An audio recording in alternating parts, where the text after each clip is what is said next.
Hello learners, and welcome to the 10th lecture in this NPTEL course on 20th century poetry. In the previous lecture, we went over a close reading and a detailed account of a very important 20th century American poem, The Emperor of Ice Cream by Wallace Stevens. In this lecture, we will move a little bit further back into the 20th century and go back from the 1920s to the first decade of the 20th century, and also jump across the pond from America to England.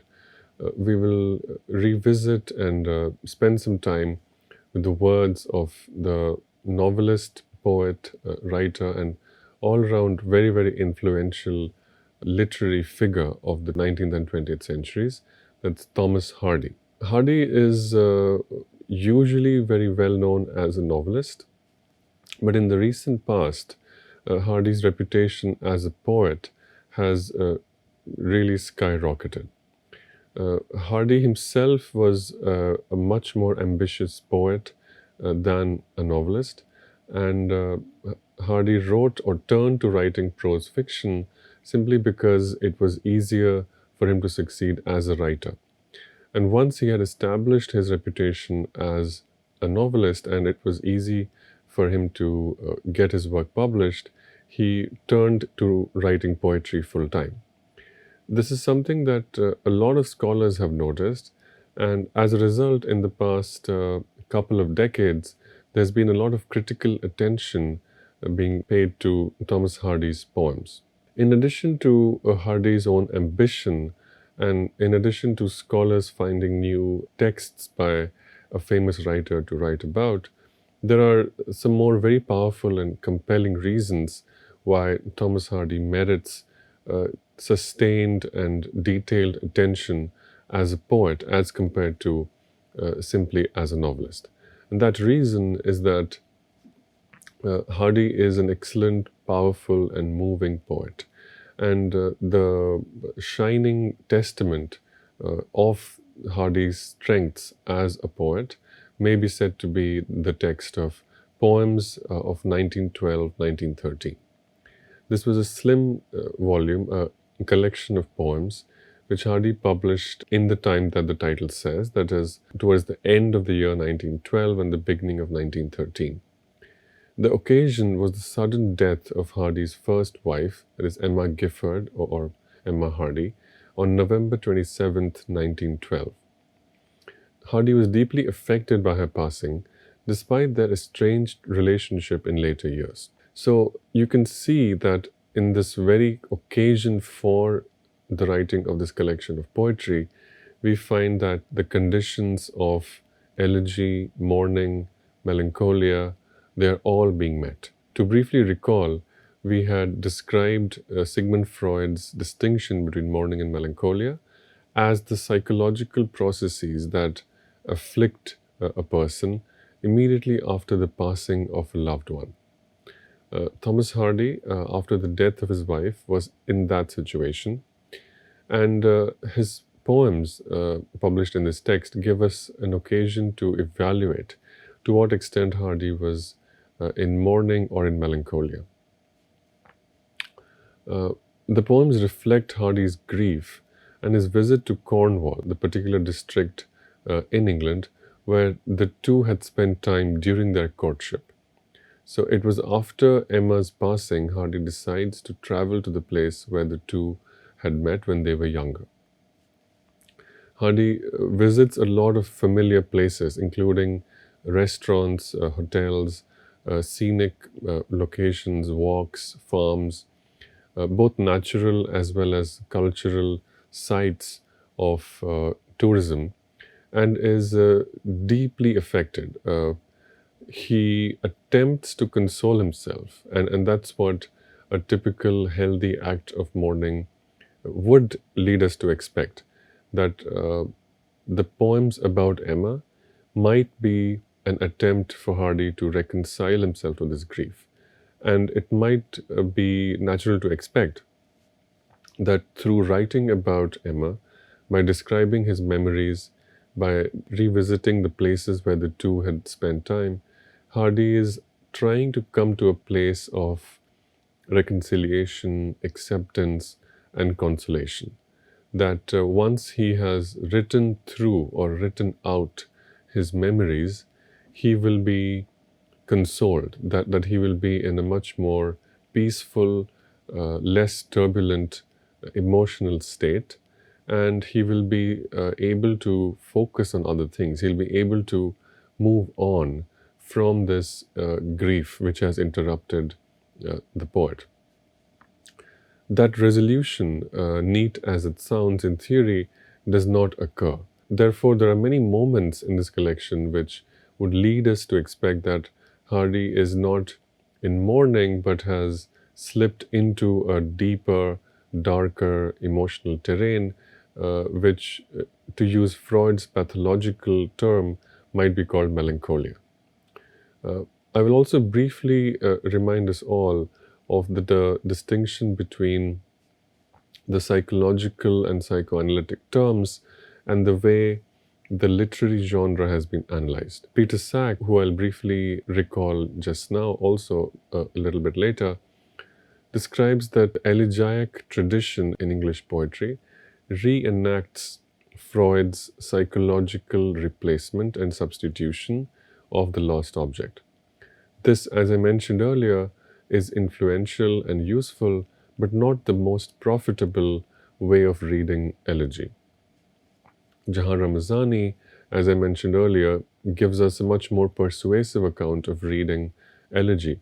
In this account, Ramazani's account, the elegiac poem describes both mourning and melancholia as different states of intensity, different states of feeling within the general structure of mourning. It is this approach which will be very useful to us as we try and unpack the meaning and value of Hardy's poems. Now, originally, the collection had 18 poems and were published in the volume Satires of Circumstance in the year 1914. This collection was subsequently revised. It was expanded to include 21 poems, and this is the set that we find in the Wessex edition and the collected poems published by Palgrave Macmillan. The change was that 3 new poems were added, and some subtle changes were added to the existing poems. The result of these changes was to suggest that Hardy the poet had achieved a greater degree of emotional distance from the memories and the sights and sounds that were described in the first collection of 18 poems. Today, these poems are considered among the greatest and most personal elegiac sequences in English literature, as they present a raw and introspective examination of grief, loss, and memory. And it's actually difficult to overstate this. Grief, loss, and memory are considered to be powerful, eternal, universal themes. And yet, the particular way in which these poems describe Hardy's grief, loss, and memory is really quite remarkable, unprecedented, and a source of lasting beauty and joy. So, other than even studying these poems for an academic or literary purpose, it will be useful and it will give a lot of meaning to readers who would simply read these poems as words on the page, as words written by a person struggling with the loss of a person that they had loved. It is not a simplistic loss. It is neither a simplistic memory nor a simplistic love. There are many contradictions in this love, and I'll get to that briefly. These poems also revise the elegiac tradition very powerfully, because it is not a simplistic case of longing for someone who is very beautiful and perfect. Nobody is perfect, neither Hardy nor his poetic persona who remembers Emma, nor Emma herself, nor the Emma who is created. Both of them are extremely flawed individuals, and the voice in these poems criticizes both the mourner and the beloved in different ways. There are even poems in which Emma speaks and reveals truths, reveals to the poet that she is not who he dreams of, that she was never who he dreamt of. So there is a great deal of emotional complexity, emotional realism, and the voice is unbelievably contemporary and relatable. So these are some reasons why this collection of poems is extremely powerful and remains powerful, and I believe will remain powerful and meaningful for readers all over the world. Uh, Finally, these poems convey unresolved emotional turmoil. And even though the emotional turmoil is unresolved, there is some sort of a formal resolution that the poems give to this turmoil. So even though the poem ends and the sequence ends, the words stop, the turmoil remains.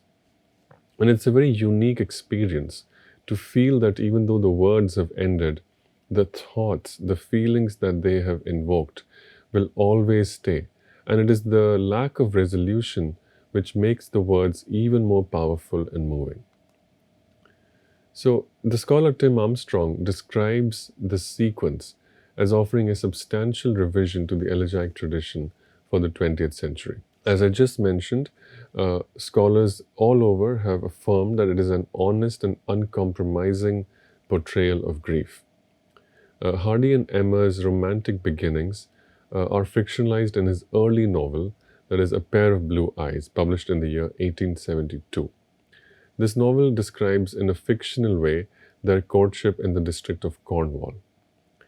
Uh, by the time the 1890s and the 1910s came about, the couple had grown apart. There were both ideological as well as emotional differences. As can tend to happen in many marriages and relationships, the two individuals had grown apart, had grown distant. Ideologically speaking, Emma had become religious, increasingly so, and was quite offended and scandalized by Hardy's iconoclastic novels. Hardy's novels describe a lot of sexual activity, a lot of religiously intolerant activity, a lot of irreverence, a lot of people acting based on motivations not religious but capitalistic or personal. Uh, Emma found these descriptions, which did not condemn or judge these characters, as quite iconoclastic. Hardy had also had flirtations of various degrees. It is not clear exactly to what degree, but it is enough that he had those flirtations with other women, particularly one Florence Dugdale, whom he married in the year 1914 after Emma passed away. So, as this brief summary makes clear, Hardy was no saint. Uh, in fact, it might be argued that Hardy was quite hypocritical in some of his poems where he expresses his longing and his grief for this woman who's just passed away, his first wife. Hypocrisy might even be a mild word for what Hardy was doing, given that he was married to his second wife while he was writing poems remembering his first. Hypocrisy, however, is slightly undermined and slightly undone by the honesty which comes through in many of these poems. The honesty with which Hardy berates himself, or with which the narrator or the poetic persona berates himself, finds flaws, declares himself to be quite flawed, and declares this whole enterprise of writing poems, elegiac poems about Emma, to be quite pointless and a cynical, pessimistic activity. There are many reasons why Hardy would call his poems pointless or cynical. At one point, Hardy blames himself for trying to make money out of his dead wife. And this is just one of the many things that Hardy says about himself, and which make these poems hypocritical, though their origins and their occasion was. The poems themselves shine through with a rare and unprecedented honesty. Some more information about the context. Uh, Emma's sudden death forced Hardy to confront his neglect, to realize that maybe some of his thoughts and his views and maybe his behavior towards Emma when she was alive was not the finest, and he deserved some blame for why the two individuals had begun to grow distant. It led to a lot of self reproach which permeated the poems. Self reproach, hatred of himself, anger at himself. The collection of poems begins with an epigraph from Virgil's Aeneid, which is from Book 4 of Virgil's Aeneid. This book is famous because it is the book that describes the brief and tragic relationship between Aeneas and Dido. The epigraph in Latin reads, Veteris vestigia flame, and it translates into English as the traces of an old flame. In the Aeneid, these words are spoken by Dido, queen of Carthage, who falls in love with Aeneas and who pines away when Aeneas leaves her, abandons her. Dido is reawakened to love by her brief encounter with Aeneas, but Aeneas leaves her, and these are the words that Dido speaks. When Hardy uses these words as an epigraph to his poems for Emma, Hardy positions himself as both the male and the female in this binary. On one hand, Hardy is like Dido because he is mourning. He is longing for someone who is not there. On the other hand, Hardy is also Aeneas because, of course, Hardy is the man, and Hardy is the person, the man who abuses and in some way uses his privilege to perform an act of betrayal on the woman who depended on him. So there's a great deal of guilt as well as a great deal of honest longing in this epigraph. At different points in the sequence, Thomas Hardy refers to other iconic and paradigmatic texts in the Western literary tradition. One very famous narrative is that of Orpheus and Eurydice. Those of you who have read Ovid's Metamorphoses might remember this, and maybe not from Metamorphoses, but it is an iconic text, iconic narrative from the Greek and Roman myths. The famous story is that Eurydice is taken by Hades. She's dead and she's taken to the underworld by Hades. And Orpheus, through great effort and sacrifice, gets an opportunity to take her back, to rescue her from the underworld and take her away from the world of the dead and into the world of the living. He's allowed to do this, but he is given a condition. The condition is that he will walk ahead, and Eurydice, his wife, who's dead and trapped in the underworld, will walk behind him all through this journey. And the condition is that Orpheus must not look back even once over his shoulder to ensure that Eurydice was in fact walking back with him and had not been trapped or confined to the underworld. Orpheus fails to meet this condition. He turns back and he fails to rescue Eurydice, and both of them are confined to the world of the dead, the underworld.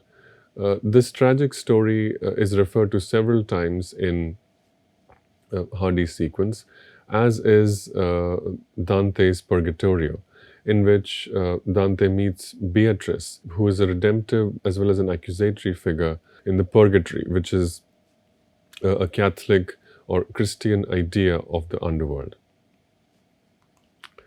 Now, there are two important quotes which I'll briefly recall to give a sense of the complexity and the honesty with which Hardy's sequence describes death, grief, and memory. In the poem After a Journey, Hardy writes, "Through the years, through the dead scenes, I have tracked you. What have you now found to say of our past?" Right? As you can tell, the voice is extremely contemporary, it's extremely relatable. The tone of these words is that of a conversation between two intimate partners. The tone also signifies an ongoing conversation, that this is the latest salvo, the latest shot fired in a sort of crossfire, that the two have been arguing, almost like an intellectual debate. And neither party has succeeded in convincing the other. Nonetheless, they keep saying things, they keep making remarks which wound each other. And one person says that even though I have tracked you through the dead scenes, that is, I have gone over all our memories of our shared past, and I have observed the things you did in the past, right? And now the poet asks, what have you now found to say of our past? That is, in the memories that I have of our past, what have I missed? And what have you now said to me, or what have I not acknowledged, and which now you are going to shock me with? That is, while the poet remembers the past that he had with his wife, he is getting ready, he is bracing for impact, he is anticipating a shocking new memory, a memory which he will realize that he had suppressed because he had wanted to adhere to an idealistic, idyllic notion of their past in which he would appear to be the good person and she would appear to take the blame for everything that went wrong. However, as he now undertakes a meticulous and thorough survey, a thorough account of their past, he is going to be shocked because she is going to reveal to him that he was wrong. He wanted to believe that he was innocent and she was guilty, but in fact, he has done many wrong things, and he's going to be forced, shamed into acknowledging the guilt of his own actions. Another very important quote is from the poem, I found her out there, and Hardy writes, yet abides the fact, indeed the same, you are past love, praise, indifference, blame. That is, in these words, the poet very firmly clarifies a fact, which is that Emma is no more. He is alone. He continues to forget that. He repeatedly forgets that Emma is no more and talks to Emma as if she's there with him. He blames her, accuses her, scolds her, praises her, reminds her of things, reminds himself of things, ventriloquizes her, does a lot of things imagining that she's alive and with him. But every once in a while, the illusion breaks and he remembers that she is no more. Now, these two positions, remembering that Emma is dead and all of his words are futile, his efforts to reconcile himself to her, his efforts to apologize to her, his efforts to explain to her that he may have acted badly, but he acted out of love, and so on. All of these efforts are futile because she is no more. This position is one that the poet shuttles between.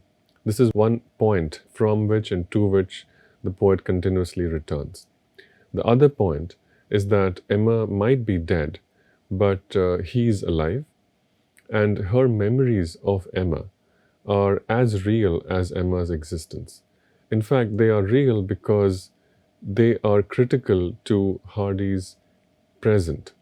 Hardy cannot go on living in the present if he doesn't reconcile himself to his memory of her, if he doesn't write down what he remembers, both to recreate her and also clarifies his own guilt, apologizes to her, and makes sense of the life that they had together.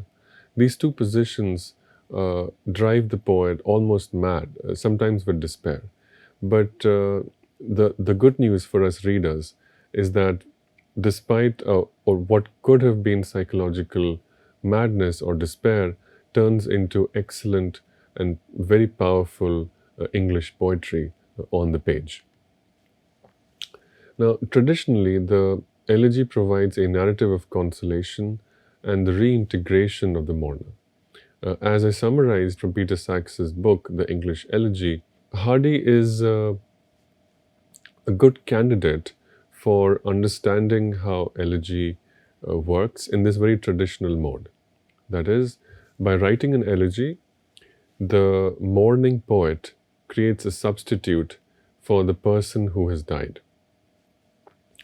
The person has died and gone, the poem lives. And through the life of the poem, the poet is comforted. This model is rejected in Hardy's poems because the poet who emerges or the mourner who emerges is absolutely inconsolable. And a more accurate word is not inconsolable, but even disconsolate. That is, not only is it difficult to console the poet, but it seems as if it is impossible to console the poet. And it is impossible for the poet to be consoled because the poet refuses the easy satisfaction, the easy closure of the traditional elegy. The poet is simply more thorough, more realistic, accepts the facts as he sees them, and refuses to believe in idealized images. Idealized images, refuses to believe that either he or his beloved, the person whom he is mourning, were somehow perfect. Nobody was perfect. The poet seems to accept that and offers himself as the first candidate for being flawed. Because he accepts his own flaws, and from those flaws, he even blames his beloved, the person he's mourning, that the poems gain a degree of complexity which was unprecedented in the history of the English elegy. Because Hardy's poems freeze moments in the mourning process, they describe particular moments in the process by expanding them, going into their nitty-gritties, and this way of writing about mourning completely interrupts a smooth progression towards acceptance and reconciliation. Now, some more important facts about the two individuals before we go on to a reading of the first poem. After Emma's death, Hardy discovered a very bitter and accusatory diary, reportedly titled What I Think of My Husband, which he destroyed. Now, this fact is a reported fact. It is not verifiable because a lot of biographers have tried to prove and verify was this exactly what happened. Because the diary doesn't exist and one can only depend on other sources, it remains a little bit in a gray area. But there's enough truth about those reports for us to safely conclude that Emma remained deeply unhappy for many extended periods during her life and especially during her marriage to Thomas Hardy. This must not have gone unnoticed to the astute and sensitive novelist and writer that Hardy was.